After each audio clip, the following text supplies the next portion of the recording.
January 18th, 2020.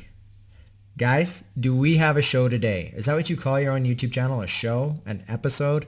I don't know. But I'm going to say, boy, do I have a show for you today. Okay, so I talk a lot and to everybody that I know. And of course, there's people that we have very different opinions. All right, but I always come to the table just saying, let's have an open mind and discuss. Ask me questions, challenge what I'm saying. Don't just say, I believe my doctor or whatever. Let's actually have a discussion. Let's challenge each other with data. And so from the very beginning, and this is one that I used to use against people that tried to teach me about vaccine risk or medication risk or anything like that. And I would use it against Caleb even. So my oldest son, Caleb, when he was little, his mom came to me and Mandy said, I don't want Caleb vaccinated anymore. That caused his asthma. And we were like, you're an idiot. I've said this before. And now I know she was right and I was wrong. But and Caleb was worried about this because his mom would tell him, if you get shots, you're going to get worse. You're going to have more allergies. You're going to have more issues. And I would sit him down and I go, Caleb, how many kids are in your class at school? Well, a lot, 25, 30. And how many of them have autism? Not too many, maybe one. Right. How many of them got vaccinated? All of us, maybe, but probably true. And I would use this logic against them, right? Because if vaccines cause autism, why doesn't everybody have autism? If vaccines cause epilepsy, why doesn't everybody have epilepsy? If vaccines cause rheumatoid arthritis, why doesn't everybody have rheumatoid arthritis? If vaccines cause multiple sclerosis, why doesn't everybody have multiple sclerosis, type 1 diabetes, and so on and so forth? And we can go down this road forever. And, very few people have an answer to that. So as I've done research over the years, I've learned that there's so many different environmental factors given for every single person that it varies. However, all these different factors, they matter, but how much do they matter to the pharmaceutical companies? Because the vaccine schedule is a one-size-fits-all. And the vaccine mandates cover everybody, regardless of your health, regardless of your nutrition status, regardless of your antioxidant network, regardless of your DNA repair enzymes, regardless of any of that stuff. Regardless even if you've had a negative reaction to the vaccines before, who cares? You're still mandated to get them. That is the biggest, riskiest thing about the whole thing, is that we don't care about your individuality and the biodiversity of the population. You got to do it anyway. So I had to just search through, I've done so much research over the years, and I've made so many comments. I had to actually go search for this, but I want to kind of look at it together. So if vaccines cause autism, why doesn't everybody have autism? I found this in one of the comments I made on a vaccine awareness video. So the synergistic toxic effects of all these injections are already horrific just by following the recommended schedule. But they are even magnified with, again, back to environmental factors, fluoride added to our drinking water, because that enters our body and then we inject aluminum and they combine and become alumina fluoride complex. The pesticides that we're exposed to every single day on all the foods that we eat, which have a compounding effect. Chemical additives in our food and mercury-based fillings in our teeth, the amalgams, are highly toxic. Those are just a handful of things. No wonder the majority of American children are chronically ill. So why doesn't every child have autism or epilepsy or type 1 diabetes or die from vaccines? It's because of our biodiversity, our unique circumstances at the time of exposure.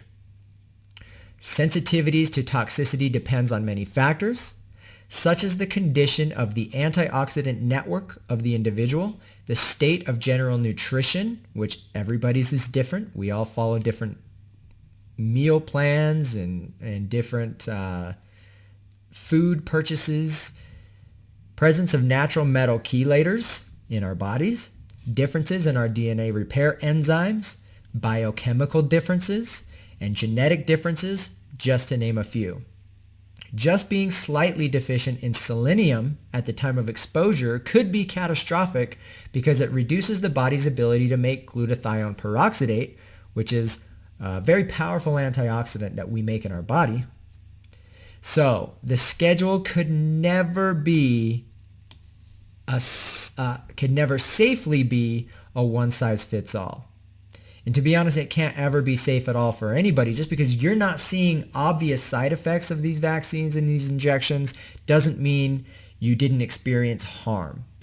I know with what I've researched and understand, at some level, everybody experiences harm from every vaccine that they get. Over time, some heal. Over time, some can handle it just fine.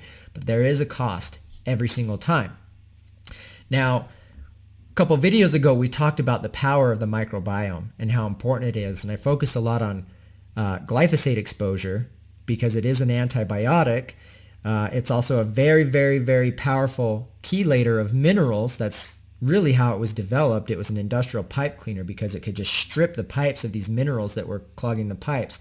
It's doing that in your body. It's pulling out all your essential minerals and electrolytes, as well as killing and destroying your microbiome. And we talked a bit about microbiome, I went back to my microbiome playlist, and I had been watching the one that I recommended you guys go watch, and then I saw that there was a new video that just came out. So I really, really, really highly recommend that you all go watch this. This is from the University of California Television, UCTV. This was posted just a few weeks ago, about a month ago. The Human Microbiome, A New Frontier in Health. And this video was amazing. Amazing. Once you watch it, it really, there could be a cure for many diseases. Asthma, allergies, depression, pneumonias, arthritis, cancer, kind of all these things that also tie back to vaccine injury. These can be predicted by the microbiome of a baby when it's born. Okay? Fantastic video. And I've always said there's no cure for anything. It's all about lifestyle. And it really is. And that's very true. But what they're finding is how important your diet is through pregnancy, the microbiome of mom. The microbiome contributes to the amniotic fluid. There are little pockets of bacteria that are tightly bound together. It's very sparse, but it's there. And this is the beginning of baby's microbiome, but not the true foundation of it. And so it's amazing. They took their theories, they looked deep into the microbiome, and they found that they can accurately predict, based on at 1 month of age, looking at the fecal matter from poop samples of the baby, they can look at bacteria that's present there, the metabolites of the microbes within there, and accurately predict which babies were going to have asthma down the road and have an actual plan of intervention that will prevent it. This is fantastic. And we can even take what they've learned and apply it to kids and adults that already have it and improve their condition. So this is awesome. You really got to go watch this, and we're going to look at the science of how this makes a difference. But it all begins and hinges on the start of life bacteria profile of your gut microbiome. And what affects that? What is going to be the seed or the beginning of the baby's microbiome? I already said a couple things. Mom's diet matters, right? Because if she's eating conventional processed foods, she's destroying her own microbiome. And in this video, you'll see that basically all of America have a weak microbiome. It's very narrow. It's not a broad spectrum of bacteria. It's a very narrowed spectrum of bacteria that are specifically bacteria that thrive on simple, refined carbohydrates and sugars. What a surprise. That's all we freaking eat. Compared to like third world country microbiomes where they're living off of the land and they have these very broad, healthy spectrums of bacteria in their gut. But that being said, even though most of America have this weak microbiome, there are healthy versus unhealthy. And what's the big threat, I guess, to the start of life with an unhealthy microbiome beyond diet of mom and environmental exposures of the parents? It all starts the day you're born. And medicine has made it so convenient to go down the road of C-section. They are very impatient to let labor take its course. It could take days. If you go longer than a few hours, they go, yeah, we're going to do a C-section. This is getting too dangerous. It's getting dangerous for a lot of reasons because doctors are saying, oh, something's not right. Mom gets scared. Labor shuts down. Then they pump you full of artificial hormones to get labor going. And that's not natural. That causes a lot of stress on the body as well. And then things don't go right. You're not dilating enough, or contractions start stopping, and that all is associated with the fear that's being put there from mom that something's wrong. There's a really great, if you go watch Dr. Suzanne Humphrey's entire video on infant immunity, they talk a lot about the process of birth and how to emotionally support mom through birth so that it all happens naturally. But the way I'm pushing natural vaginal delivery is because that is the seed or the foundation of the gut flora for the baby. So check this out. This isn't new, and hopefully you've seen some of these headlines. Well, it is pretty new. C-section babies are missing key microbes. Okay? This is nature.com, but it comes from some recent studies that have been done in the UK.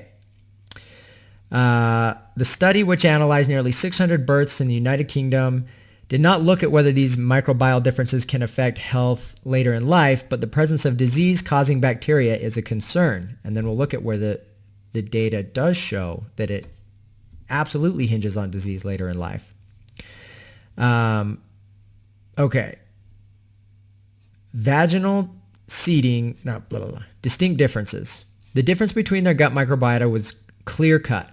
Babies born by C-section lack strains of commensal bacteria, those typically found in healthy individuals, whereas the bacteria made up most of the gut community of vaginal delivery infants. Instead, the guts of C-section babies were dominated by opportunistic bacteria like Enterococcus and Klebsiella.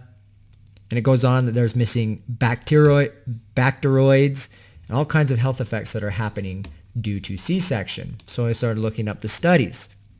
What does it say? Bacterial community structure associated with the elective cesarean section versus vaginal delivery. Vaginal delivery and C-section delivery.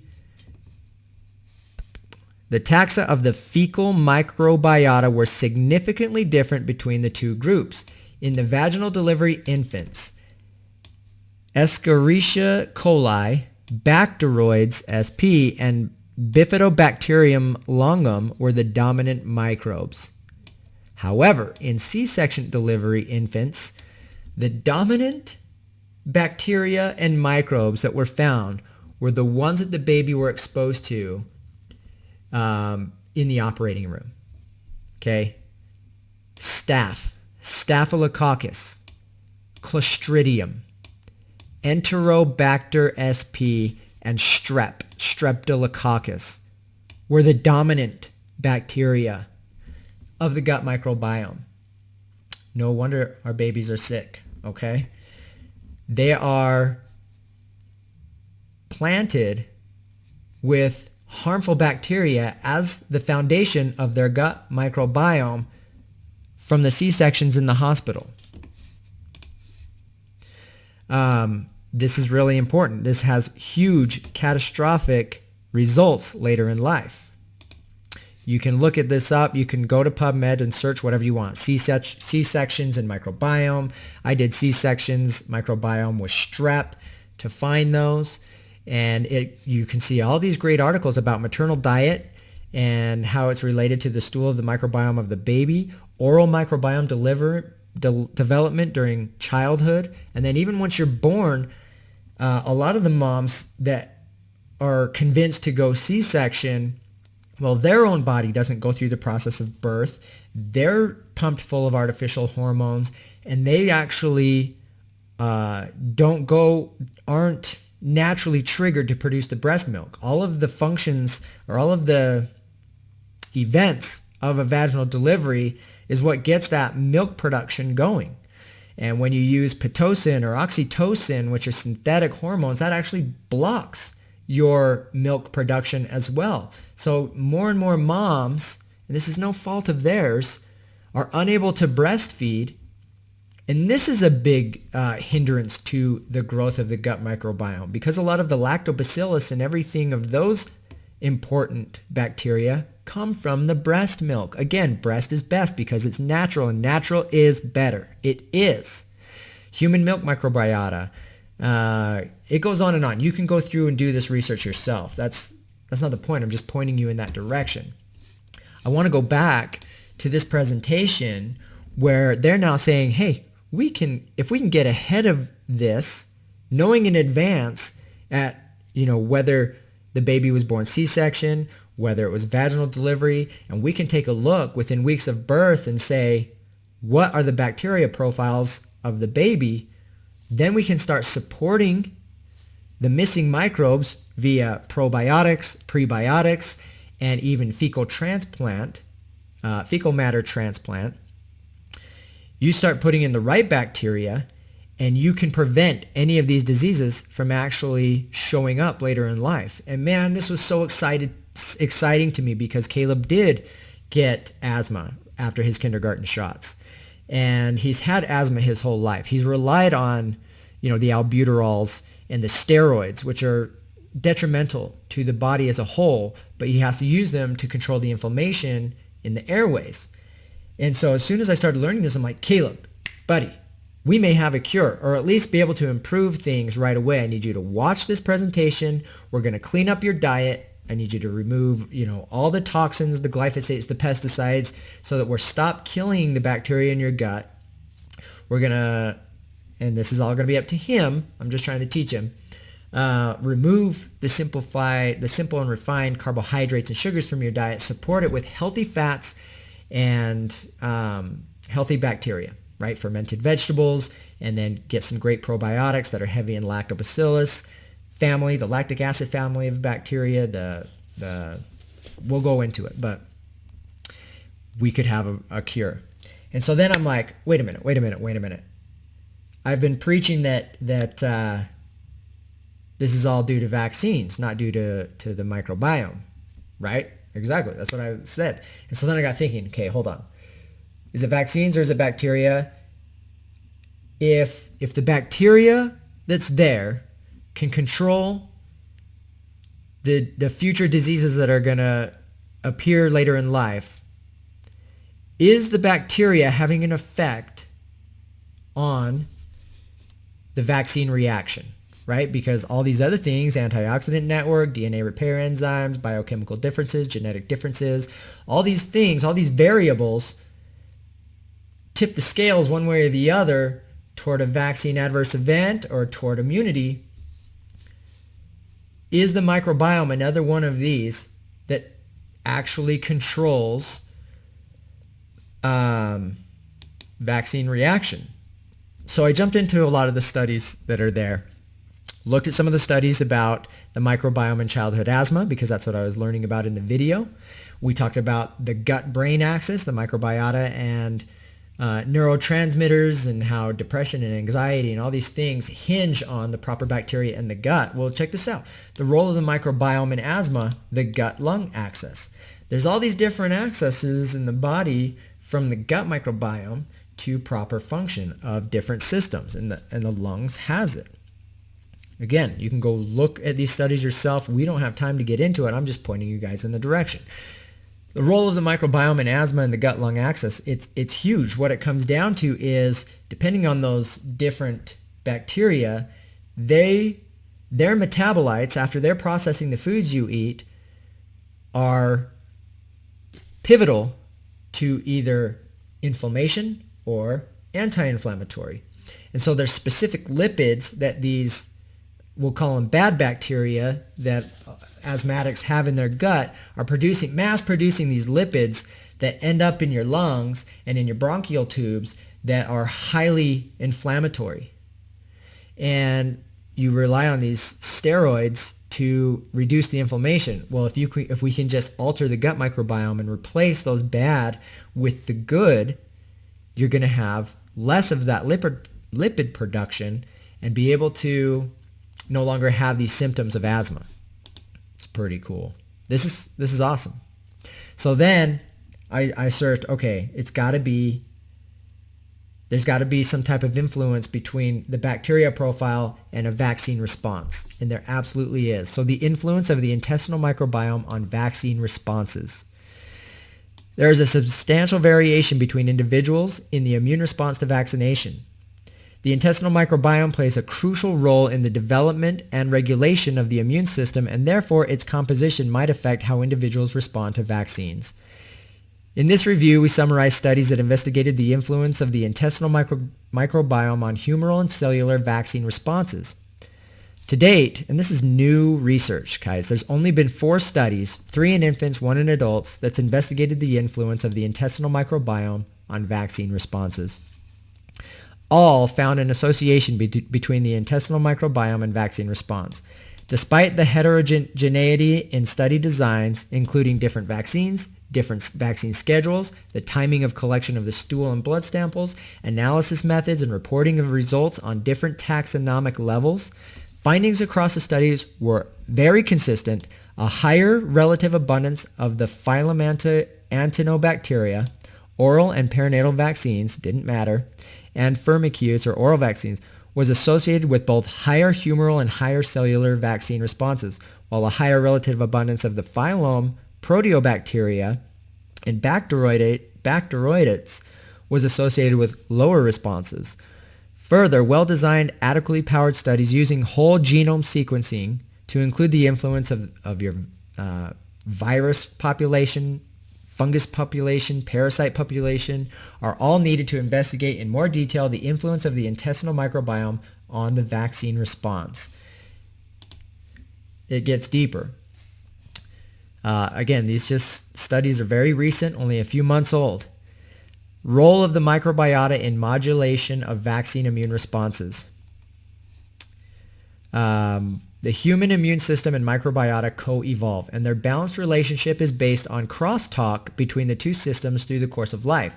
This tight association and the overall composition and richness of the microbiota play an important role in the modulation of host immunity and may impact the immune response to vaccination.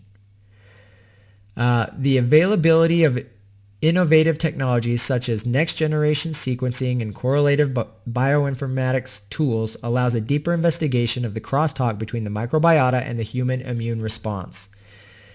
It goes deep and deep and deep and talks about the different vaccines that are used, all the different factors, again, the different types of bacteria that are causing issues, and these are the ones that show up with C-section babies. And even if it's a vaginal birth, how clean is the operating room? And because the baby, whether they're still going to get that good bacteria from mom, but they're still going to be exposed to the bad from the hospital. Strep, Clostridium, all these different things, they all make a big difference. The crosstalk between the systems, it goes really deep into how it all works. T-cell response and natural infection, you get a high T1 response with the memory cells. Vaccine response is very high in the T2, especially with the adjuvanted vaccines with aluminum. You get this highly reactive response. It's a very high in the T2 response, which is an inflammatory response, and we're training the immune system and the microbes and everything to have that T2, to lean toward that Th2 response. You can go read these. This is just a great visual here. Here's the individual's vaccine immune response. But every single one of these are factors upon factors upon factors that could take the vaccine response this way or that way or this way or that way. And this is just a really good visual to help you understand the vaccine program is not safe.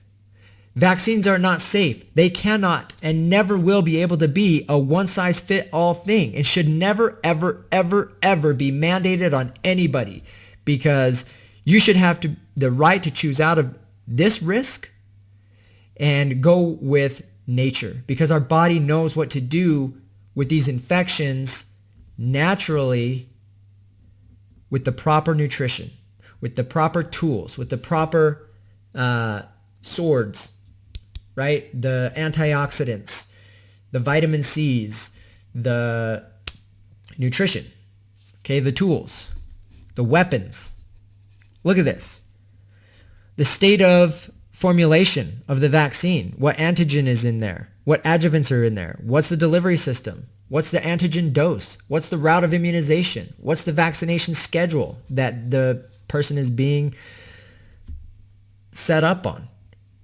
Birth, 2 months, 4 months, 6 months, 12 months, 18 months, 2 years, right? What's the person's age? Have they been introduced to antibiotics within the year of getting that vaccine? Because that's going to affect their gut microbiome. Chronic infections, do they have them? Most people do. Environment, gender, hygiene conditions, probiotic use, nutritional factors, all affect the microbiota. What's your age, your genetics, your existing disorders within your immune system? So many factors. They don't give a shit. You go, Holden, just when we were in the ER 2 weeks ago, he was obviously sick. It was increasing his seizures. He's unconscious. He can barely breathe. They're ready to intubate. And I had to decline the flu shot 5 times in the ER, and then once after being admitted, not once, multiple times. No. You're not supposed to inoculate anybody who's in a weakened state. So stop pushing it. They don't care. They don't care about any of this stuff. So go in and start looking at some of these studies. Understand that every aspect matters. You can search all this stuff. I searched microbiome and vaccination, and we're starting to learn that another key factor to the vaccine response depends on so many different things beyond genetics. One of them is your microbiome. And then, of course, well, how is this affecting epilepsy? The gut microbiome and epilepsy. Huge. Okay, we looked at this a little bit with neurotransmitters that are being developed, with glutamate, with GABA. Glutamate we're getting from our diet. GABA is made by our microbes. And we've been doing the ketogenic diet perfectly, strictly, adhering to the ketogenic diet, me and Holden, for 2 months now. Now, we've always eaten clean. For years, we've eaten organic, non-GMO, clean, clean, clean.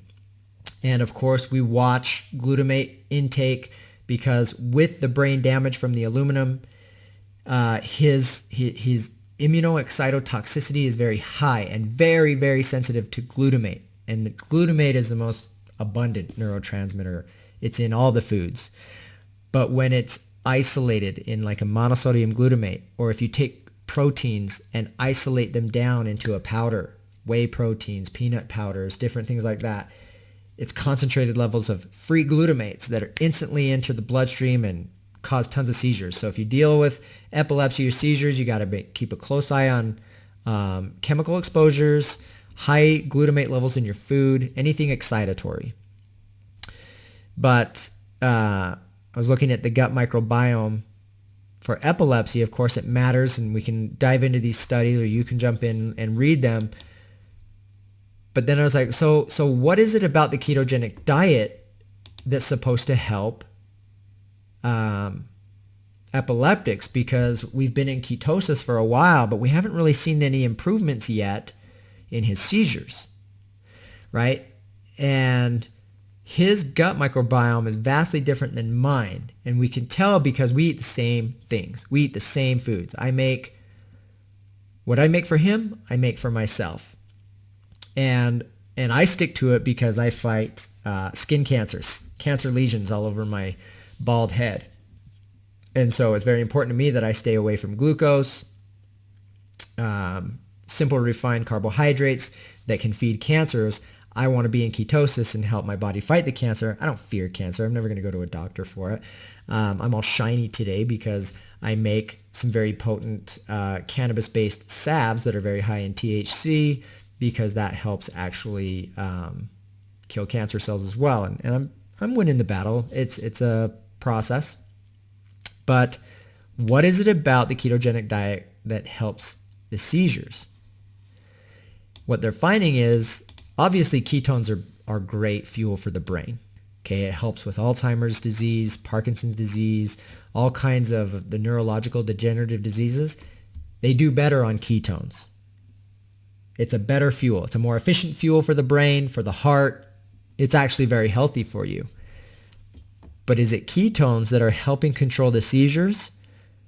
What they're finding is it's actually more about how the microbiome is changing because of the dietary choices you're making. You're focusing on good, healthy, bioavailable fats, or nutrient-dense fats that are bioavailable, right?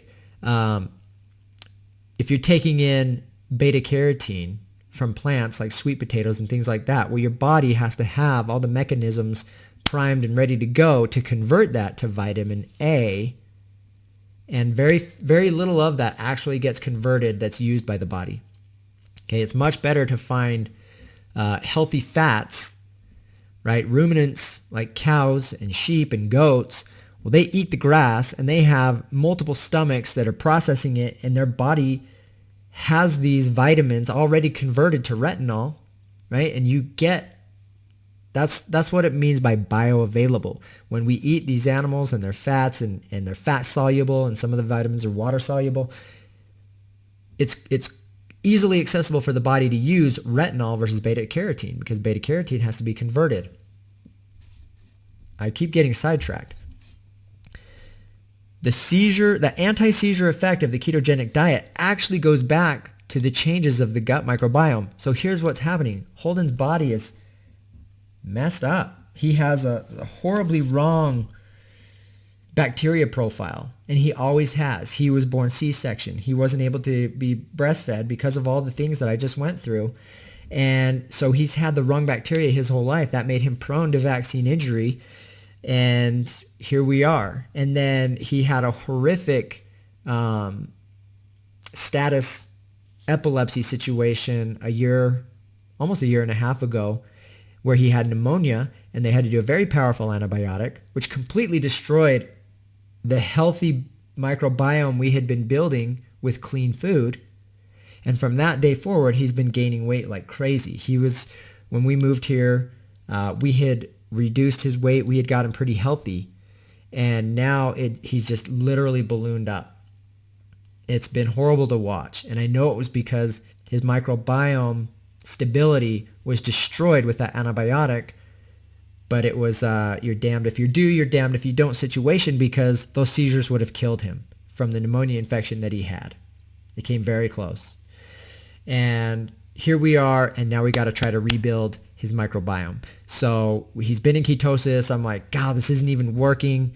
It's because it's going to take a long time to get this bacteria balanced and corrected with the ketogenic diet. So I've been reading through this. This is going to be great. I'm going to support his body, and I'm kind of torn here on what to do because, you know, it's not easy to get kids, especially, let's just say he's really good at listening to us, because there's so many foods we've had to move away from that are everybody's favorites, right? Everybody loves bread, pancakes, muffins, all these things, syrup, sweet things, candy. Every holiday used to be about candy, and you go find the Easter eggs with the wonderful candy inside, and we don't get to do any of those things anymore, and it's hard. And then it's even harder to say, no, you can't have any of that yummy stuff. And I cook every day. My life is full of cooking just to make it less of a challenge for him, so that he has treats, right? Fat bombs, coconut fat bombs, chocolate peanut butter fat bombs, cookies, and all these things that I'm constantly baking to keep him in keto, but still feel like he's getting some fun rewards. But on top of that, we got to start planting good bacteria through what, right? Fermented vegetables are one of the best, but try to get a kid to eat a bunch of kimchi or sauerkraut or fermented carrots or anything like that. Like, it's tough. So, and most of the probiotics you go buy at Costco or anywhere else that are these capsules, it'll tell you there's billions of them in there, but it's this powder that kind of goes right through you. What I'm looking for now, knowing this and wanting to support him with a good probiotic that can be a stronger foundation of the good microbes, where do I go? What do I do? And the most impactful thing that I'm thinking we could do for him is actually take from me, do a fecal transplant into his gut, because I have a very strong microbiome. I've always been relatively thin. I thought I was in decent shape when I started intermittent fasting years ago. Well, I'm 40 pounds less now since intermittent fasting, and then starting keto. Within 2 days, I was in ketosis, and I just burned through whatever small amount of subcutaneous and visceral fat that I had left, and I'm super lean now, and I feel very confident about my gut microbiome. And I think the easiest thing and the most effective thing would be to do a fecal transplant and give him my gut bacteria, because it seems to be very efficient and healthy. Where do you do it? And by the way, if you start looking into that research, they've actually reversed a lot of kids' autism symptoms with these fecal transplants. This has worked phenomenally, not just for asthma and allergies, but for autism and many other diseases. Dr. John Bergman has a clinic in Tijuana, and I'm tempted to figure out a way to get out there and maybe do a fecal matter transplant thing there. Who knows? I'm just thinking out loud, but that may not be an option. So the other thing that I've been looking at, Dr. Berg has a probiotic liquid developed by a Japanese researcher that are live bacteria, and you have to start out very low because it's quite aggressive, and you only need like 1/4 to 1/2 of a tablespoon a day, and then you slowly build up to a full tablespoon once or twice a day. Thinking maybe we'll start there and look for improvements, but no matter what we do, it's going to start changing the status quo, which for him is almost always increased seizures. So I think we're going to have to work through increased seizures until we get some more of that positive bacteria going at a faster clip than just sticking with keto alone and waiting for it to slowly build. Because we do nutrient-rich vegetables every day. We do clean, healthy fats every day. And like I said, I dropped weight instantly. We're 2 months in, and he's not losing weight. We're not seeing seizure reduction. It's a slow changing process for his body. There's so much damage done, most of it irreversible. We're doing the best we can to support it. Cannabis has been a blessing at least reducing the fast pace of it all. But there's so much interest there that I have in the microbiome. So if you guys have any more input you want to send my way, great. I love the help from people. I think socialized communication in healthcare is the most impactful, right? I think if you're willing to share information, this is how cannabis has actually helped so many people, is through support groups. We've tried this, we saw this, we didn't see this, we've done this. Oh my heck, I never even thought of that. We're going to try it. So this is what I'm doing here, helping people. And you guys help me in return because I get ideas that I never even thought of. An interesting thing that I saw, I wonder if I can find it. But a lot of the therapeutic effects of cannabis actually ties back to the microbiome as well. Doesn't it all? Interesting though. Since we touched on cannabis yesterday, I want to just read through this one piece of this study here that says Cannabis Therapeutics and the Future of Neurology. And I love the way they talk about it here, because all you hear from doctors and on the news when it comes to using it as a medicine is, oh, we just don't have enough data. Well, this actually goes the other way and say this is one of the most promising things that's ever happened in neurology. Neurological therapeutics have been hampered by its inability to advance beyond symptomatic treatment of neurodegenerative disorders into the realm of actual palliation, arrest or reversal of the attendant pathological processes. While cannabis-based medicines have demonstrated safety, efficacy, and consistency sufficient for regulatory approval in spasticity in multiple sclerosis and in Dravet and Lennox-Gastaut syndrome, many therapeutic challenges remain. This will examine the intriguing promise and recent discoveries regarding cannabis-based medicines offer to neurological therapeutics by incorporating the natural phytocannabinoid tetrahydrocannabinol, THC, cannabidiol, CBD, their acidic precursors, THCA and CBDA, and cannabis terpenoids in the putative treatment of 5 syndromes, currently labeled recalcitrant to therapeutic success, and wherein improved pharmacological intervention is required.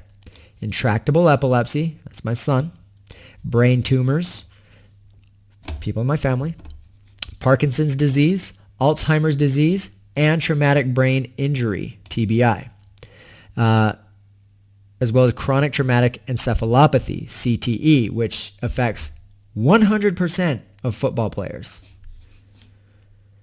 Current basic science and clinical investigations support the safety and efficacy of such interventions in treatment of these current intractable conditions that in some cases share pathological processes and the plausibility of interventions that harness endocannabinoid mechanisms, whether those are mediated via direct activity on the CB1 and CB2 receptors via THC, or peroxisome proliferator activated receptor gamma, CBD, or even nutritional approaches using prebiotics and probiotics. It continues to go back to a healthy and comprehensive bacteria profile in the gut.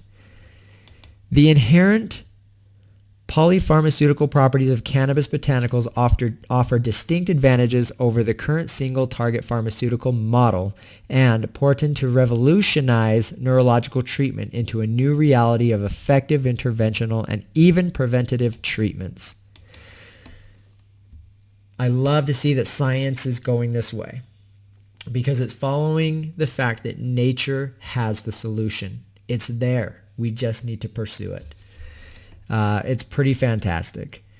And if you guys want to stay caught up on the science, I highly recommend you follow, and I follow him on LinkedIn. I follow him on Instagram, but Dr. Benjamin Kaplan of the CED Foundation. This guy is an MD, and he is probably the most objective cannabis researcher, medical professional that I've ever followed. So, and I think that's important because a lot of people that start following the science of medical cannabis become very one-sided. Like, it's a miracle, there's no downsides, whatever. There can be downsides.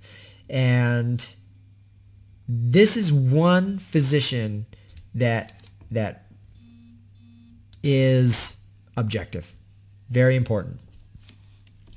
I love following him on social media because he's constantly, here's a new study, here's the new study, here's the newest information. And cannabis got him going down this natural path, but now he's looking heavily at terpenes and how they affect us, flavonoids and how they affect us. And guess what? Dr. Blaylock's been looking at that information for decades, and more of the science and biochemistry supports the fact that everything we need is in our food. It's in our food. The flavonoids, the terpenes, the antioxidants, everything, the vitamins, the nutrients. We just have to know how to eat right, when to eat, what to do. We manage our hormones. Anyway, this has been a long video. Just wanted to share the fact that there are potential cures, and it all comes down to lifestyle. And the microbiome is amazing. It's so important. We need to understand the consequences of these interventions and what's happening. C-sections. Are there circumstances where it absolutely needs to happen or mom and baby could die? Yep.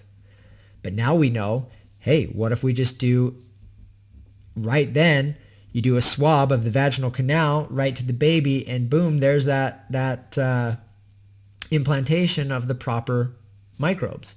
And there's studies, they're in here about how we can and do that. Now we know.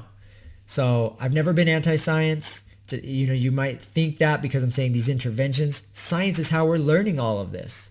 Okay, the difference between medicine and science is science tells us how the body works, but it also says, here's how you can naturally support it. Medicine, on the other hand, says, here's how the body works. We're going to take drugs and learn how to stop that function, control this function, block this function. That's not what you're supposed to do. You don't need to just artificially flip the switch instead of letting the body do it naturally. That's how it's supposed to work. Okay?